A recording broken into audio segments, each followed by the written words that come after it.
వేదిక మీద ఉన్నటువంటి కుల బాంధవులందరికీ, పెద్దలకు,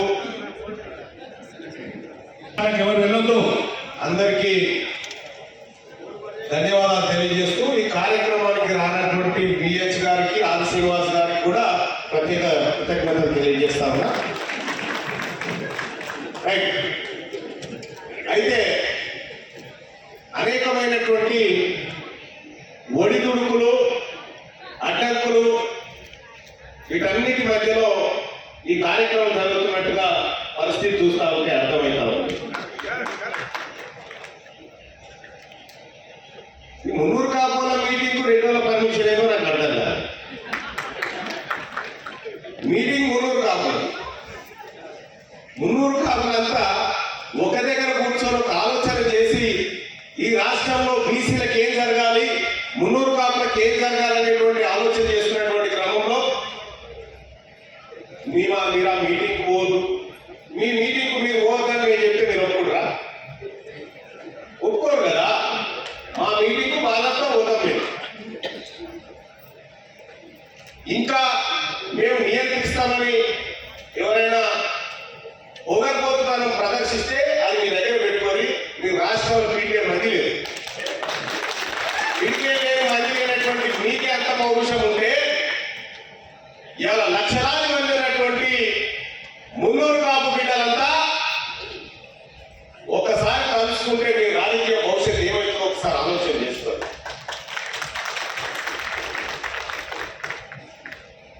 కులగణంలో అనేకమైనటువంటి లోపాలు నేను పెద్దలు కేశవరావు గారితో పోయి చర్చించిన ఈ అంశం మీద, కులగణంలో జరిగినటువంటి అవకతవకల మీద చర్చించిన, పెద్ద ఆయన కన్విన్స్ చేసే ప్రయత్నం చేసిన, ఎక్కువ లెక్కలు అడగలే. రాష్ట్ర ప్రభుత్వమే ఇచ్చినటువంటి సోషియో ఎకనామిక్ అవుట్లుక్ లో ఆ పుస్తకం రేవంత్ రెడ్డి గారు ఇచ్చిండు. ఆ పుస్తకంలో 4,20,00,000 మంది ఉన్న జనాభా అని ఇచ్చారు. మళ్ళీ వాళ్ళు చేసినటువంటి సర్వేలో 3,70,00,000 మంది 50 లక్షల మంది సమాజ చూపెట్టున్నారు. మా డెత్ సర్టిఫికేట్లను చూపెట్టి, బర్త్ సర్టిఫికేట్లను చూపెట్టరు అని చెప్పారంటే ఏది చూపెట్టేది వాళ్ళకి ఇష్టం లేదు. ఇలాగ ప్రపంచానికి, దేశానికి ఆదర్శవంతమైన సర్వే చేసినట్టు ఏమైందో ఇలా ఉన్నోడేవో పోయినోడేవో లెక్కనే లేదు. ఇంకా దరిద్రంగా ఈ వర్గాలు, ఈ బీసీ వర్గాల నుంచి 50 లక్షల మంది గైడ్ అయిపోయారు. కొత్తగా ఒక్క సామాజిక వర్గం వాళ్ళే 10 ఏళ్లలో 16 లక్షల మంది ఉన్నారు.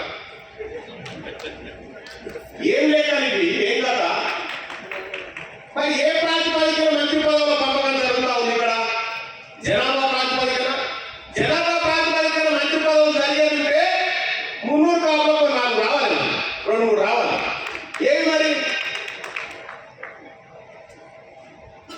అందుకోసమే మున్నూరు కాపు సోదరులారా, ఎవరికో భయపడి ఎవరికో తల వచ్చేటువంటి జాతి కాదు ఈ జాతి. ఈ జాతిలో ప్రవహిస్తున్నటువంటి రక్తం పౌరుషంలో ముడుకున్నటువంటి రక్తం ఇది. ఎందుకు భయమా? మున్నూరు కాపులంతా ఒక తాను మీటింగ్ పెట్టుకుంటే మీకెందుకు భయం? మీరెందుకు నిద్రపోతలేరు? ఎందుకు నిద్రపోతలేరంటే వీళ్ళు మేలుకుంటే మిగతా బీసీ సమాజాన్ని అంతా మేల్కొంటున్నారు. తద్వారా వాళ్ళ అధికారం పోతుందనేటువంటి ఒక భయంతో ఈ వ్యవహారం చేస్తా ఉన్నారు. ఒకటి గుర్తు పెట్టుకొని, మేము అధికారం గుంజుకోవడం పక్క తీసుకుంటాం. బరాబరి ఈ వెనుకబడిన తరగతులకు అధికారాన్ని పంచేటువంటి కార్యక్రమం కూడా చేస్తాం. ఇవాళ చాలా మంది మహిళా సోదరులు కూడా వచ్చిన ఇక్కడ కూడా 1956 నుంచి 2025 వరకు మొత్తం అసెంబ్లీలో అడుగుపెట్టిన బీసీ మహిళల సంఖ్య 8 అయితే అందులో 4 సార్లు కొండసూరు అవుతున్నారు. ఇక మిగతా 4 వాళ్ళు బీసీ మహిళలను పట్టించుకోరు, బీసీ కులాలను పట్టించుకోరు, బీసీలో మెజార్టీగా ఉన్నటువంటి వర్గాలను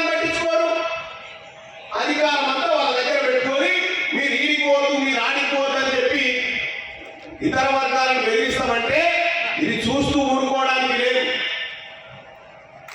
ముఖ్యమంత్రి రేవంత్ రెడ్డి గారు ఈ వర్గాల తెలుగు వచ్చి వీటిని నియంత్రించాలని మీరు పొరపాటున కూడా అనుకుంటే ఆ ప్రయత్నం మానుకోండి.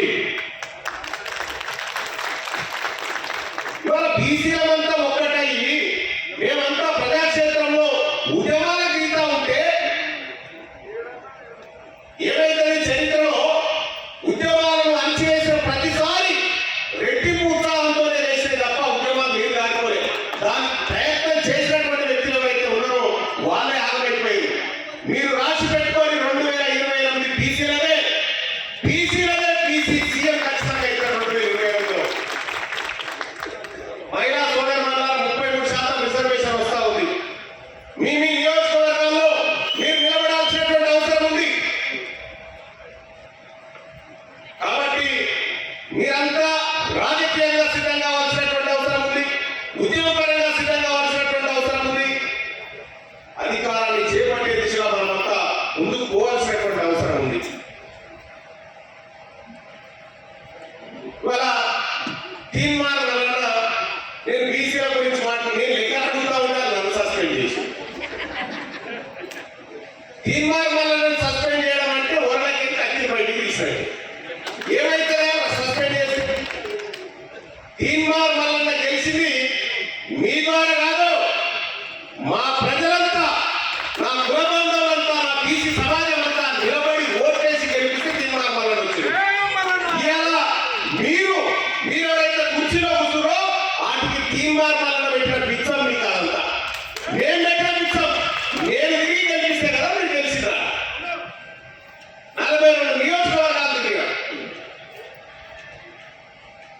ఇలా ఈ వేదిక మీదకి రావాల్సినటువంటి ఆది శ్రీనివాస్ గారు కానీ విఎస్ గారు కానీ ఇంకో ఆయన పేరు శ్రీరాములు, ఆ తర్వాత మురళికి చెప్పిన దానం నాగేందర్ గారు, మురళికి చెప్పిన వీళ్ళు దండబిడ్డలా ఎమ్మెల్సీ వీళ్ళు రాలేదా? వీళ్ళు రాలేదు కదా. సోదరులారా, ఎందుకు చెప్తా ఉన్నంటే ఇది కులం ఆవేదన. ఈ కులానికి సంబంధించినటువంటి ఆవేదన ఇది ఎక్కడున్నా పోవాలి, ఎక్కడున్నా పోవాలి. ఖచ్చితంగా పోయి వాళ్ళకు మద్దతు తెలపాల్సినటువంటి ఇప్పుడు ఏం సంకేతం పోతుంది అన్నట్టు వీళ్ళందరూ ముంగట కులాన్ని రాజకీయ పార్టీలు విడగొట్టడం కాదు.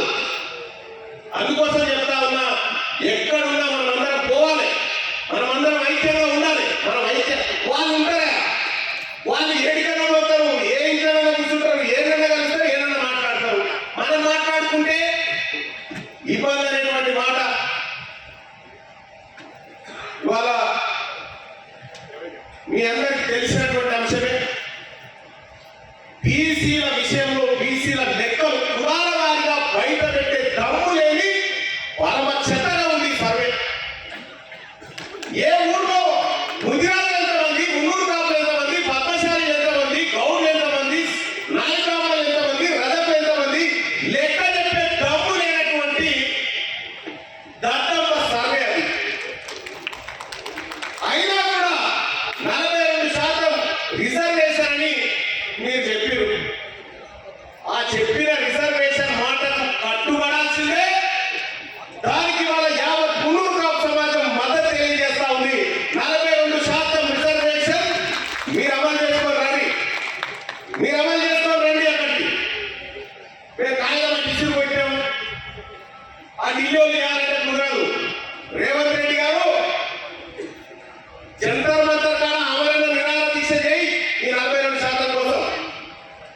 ఈ మంత్రులు ఎవరైతే ఉన్నారో ఉత్తమ్ కుమార్ రెడ్డి, కోమటిరెడ్డి వెంకటరెడ్డి, పొంగులేటి శ్రీనివాస్ రెడ్డి ఎవరైతే ఉన్నారో మీరందరూ వేడ తిండి లేకుండా నిరాహార దీక్ష చేసి ఆ 42% తెచ్చి మాకు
అవకాశం వచ్చింది కానీ చాలాసేపు ఉంటే మాట్లాడేది కానీ ఇంతమందిని చూసిన తర్వాత కూడా మాట్లాడతావా మళ్ళా అనేటువంటి పంచాయతీ వస్తుంది